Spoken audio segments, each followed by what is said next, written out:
it is found that during peri-ovulatory period, the women and the men, they suffer because of their changes in their life during that period.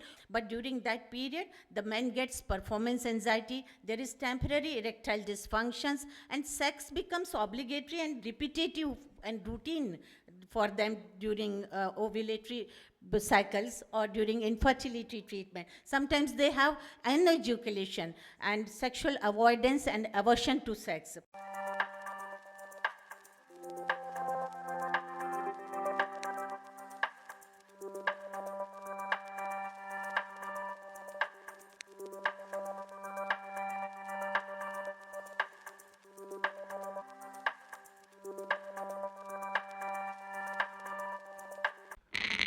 Good morning, all. I have joined this association few years back only, and I'm really happy after joining this. अभी तक gynecologists सब gynae बात करते थे. Now we started talking about sex. So after power-packed orgasm, I'm going to speak on what sexual disorders and how these sexual disorders affect fertility. While the sexual function is a key component of a woman's physical, psychological, and social health, and mainly it matters for her quality of life. It represents 3 P's, that is procreation, pleasure, and partnership, which is an intimate bonding. While doing infertility treatment, the couple has to go through battery of investigations, many times hospital visits, and because of that, they lose spontaneity and erotic value of their sexual life. This affects their intimacy and provokes some sexual dysfunction. Treatment of infertility sometimes dictates their frequency of coitus, timing of coitus, and many times couple feel that medical personnel are present during their intimacy time. This period of diagnosis and treatment of infertility becomes the most stressful period of their life. The prevalence is shown that about 15% of the couple are suffering from infertility, out of which 43% of women and 31% of the men are having sexual dysfunction. So out of 8, one couple is having experiences infertility. Female sexual dysfunction has the maximum role in infertility, and it is the most common disorder which is present in infertile couple. But with appropriate treatment and proper diagnosis, early diagnosis help the couples in getting the relief from that. Stress and infertility are inversely proportionate. During treatment, their level of stress is increased. There is performance anxiety, anticipation, and post-treatment depression, confrontation, and there is mourning. All this causes stress in the infertile couple. Coitus, it is found that if a couple are having coitus one time per week, the pregnancy chances are only 17%. But if the couple are having 3 times per week coitus, then the chances of pregnancy increase to 50%. So we have to evaluate, while taking the history of infertile couple, we have to take the history of coitus. We have to ask the history of sex, what is the frequency, whether full penetration is possible or not, whether he ejaculates inside, whether she does douching or passes urine after coitus. So how sexual function is a culprit in infertility? It is found that mainly 2 sexual disorders like female sexual interest and arousal disorder and genitopelvic pain and penetrative disorder is the main culprit behind the infertility. So many of the women are having female sexual interest and arousal disorder. It is found about 40 to 70% of the women are having this problem. So this Madhuri Dixit has depicted very well how this interest is not going according to the her partner's wishes. So DSM has classified this female sexual interest and arousal disorder. They have given many symptoms, and out of that, if three are present consistently for 6 months, then couple is said to be having this problem. The contributory factors are hormonal, neurobiological, and psychological factors, which include aging, medical comorbidities, psychological and personality issues. Many times, the partner are having lack of sexual anatomy, autonomy, and low body image that affects their personal life. That is very important part. And nowadays, hormonal problem like premature ovarian failure. Many of our women, especially young girls, are getting premature ovarian failure. So we have to look for that also. Drugs, gynecological interventions, previous history of episiotomy or vaginal surgery or pelvic cancer surgeries, these all affect their sexual life. So history plays very important role. Detailed history of the couple and individually also. We have to provide them privacy, confidentiality, and we should not be judgmental. That is very important point, and give them sufficient time to open up. We have to make the rapport. That is important. So social history regarding their relationship, substance abuse, any past history of sexual trauma, or medication histories, past medical history, then thorough examination, general, systemic, and mental state examination. Pelvic examination should be thorough. We have to do PSPV, internal examination, everything should be done in detail. Then sexual history, we have to ask the right questions. We have some screening tools like a female sexual function index, DSDDS. These are the tools are available to have to explore them and to reach the diagnosis. Then general investigations like CBC, sugar routine, LFT, RFT, hormonal profile plays important role, thyroid, prolactin level, testosterone, estrogen, progesterone, FSH, LH to rule out premature ovarian failure and polycystic ovarian syndrome. That is, the incidence of polycystic ovarian syndrome is also increasing nowadays because of lifestyle and all these problems, our wrong dietary habits and all this. So we have some non-pharmacological management for that. Lifestyle changes, exercise, daily exercise plays important role. We have to ask them to keep time for intimacy, sexual experimentation.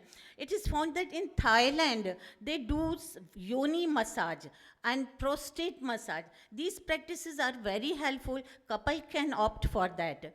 Then for psychotherapy, we have Placid model, Allows model, and Mabie's models.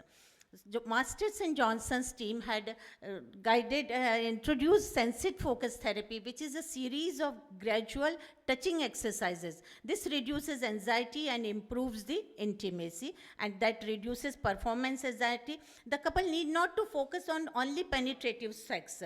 They should explore their body and they should be aware of pleasurable sensations. Some pharmacotherapy like flibanserin, buspirone, bremelanotide, bupropion, and testosterone is already talked in detail. A woman of 27-year-old, married for 3 years, having primary infertility, she came for the treatment. She was trying to get pregnant. Her cycles were regular. On clinical examination, everything was normal.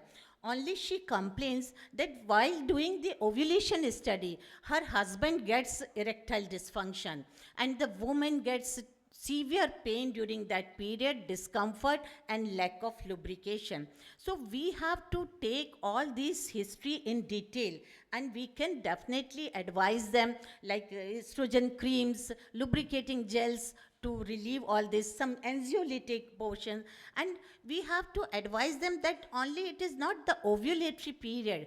They can enjoy their sexual life before also and after that also.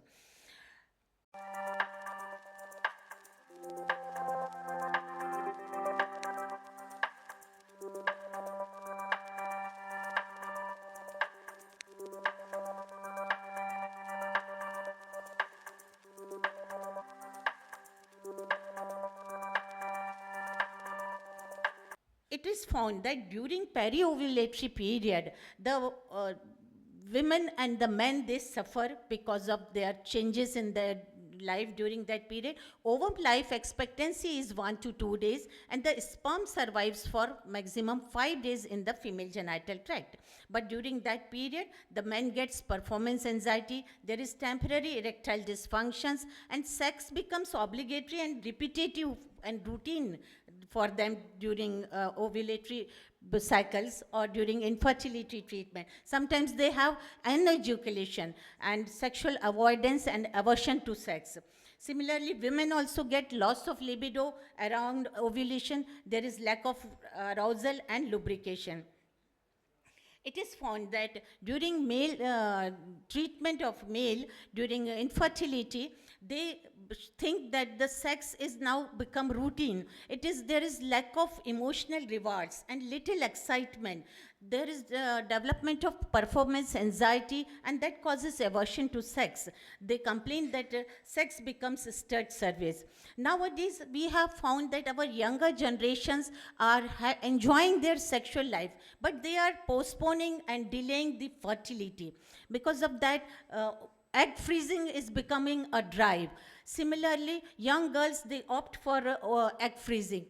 But nowadays, we have found that the male factor is more in a rising trend for infertility. So, because of their changing job stresses, then there is a problem in drug abuses, alcohol, comorbidities, all that affects the quality of sperms.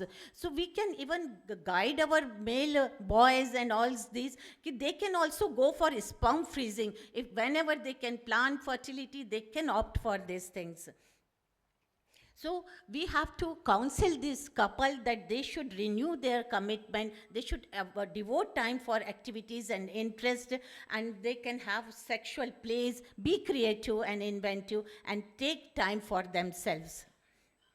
Another disorders which causes infertility is genitopelvic pain and penetration disorders, that is vaginismus, dyspareunia, and vestibulodynia.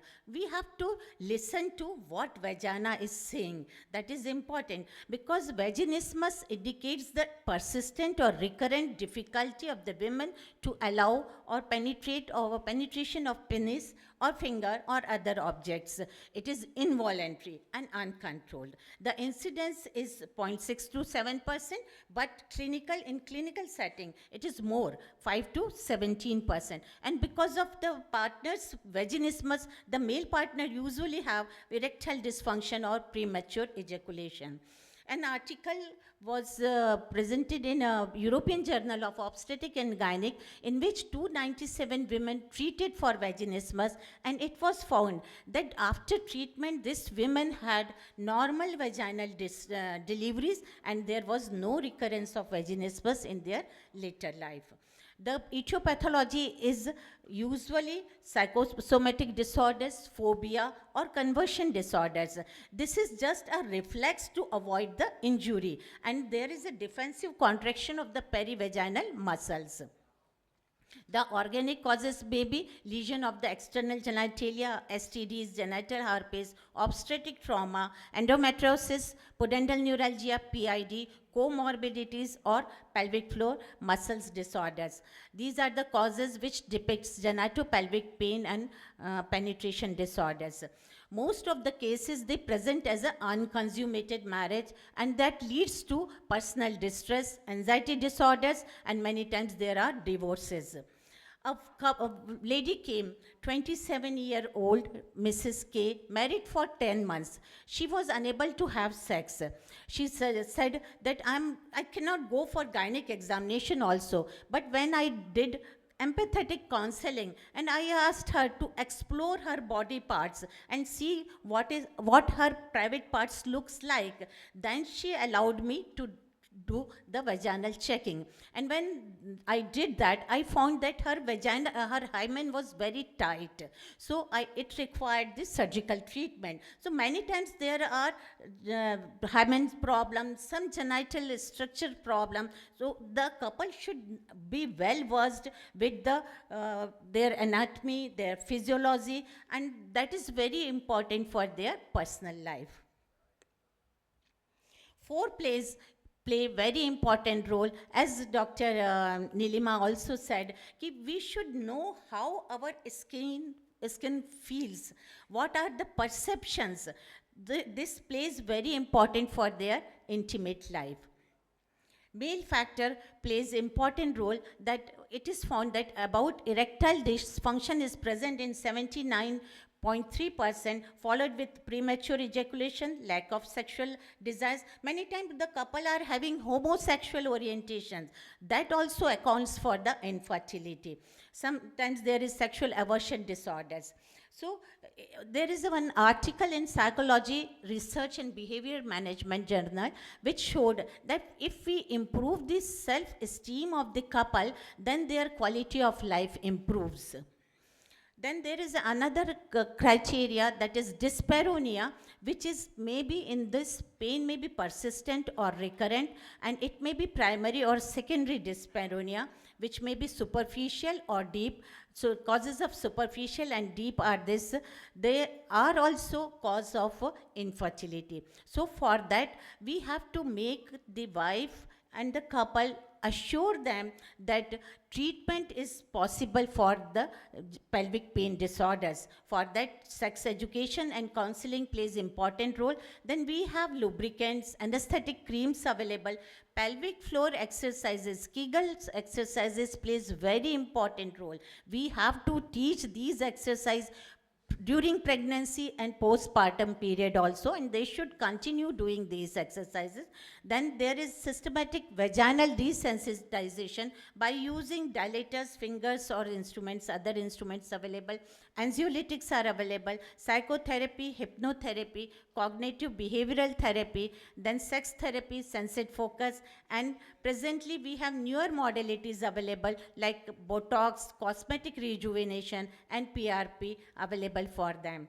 So treatment of sexual disorders save the time, efforts, and money also while investigating the infertile couples.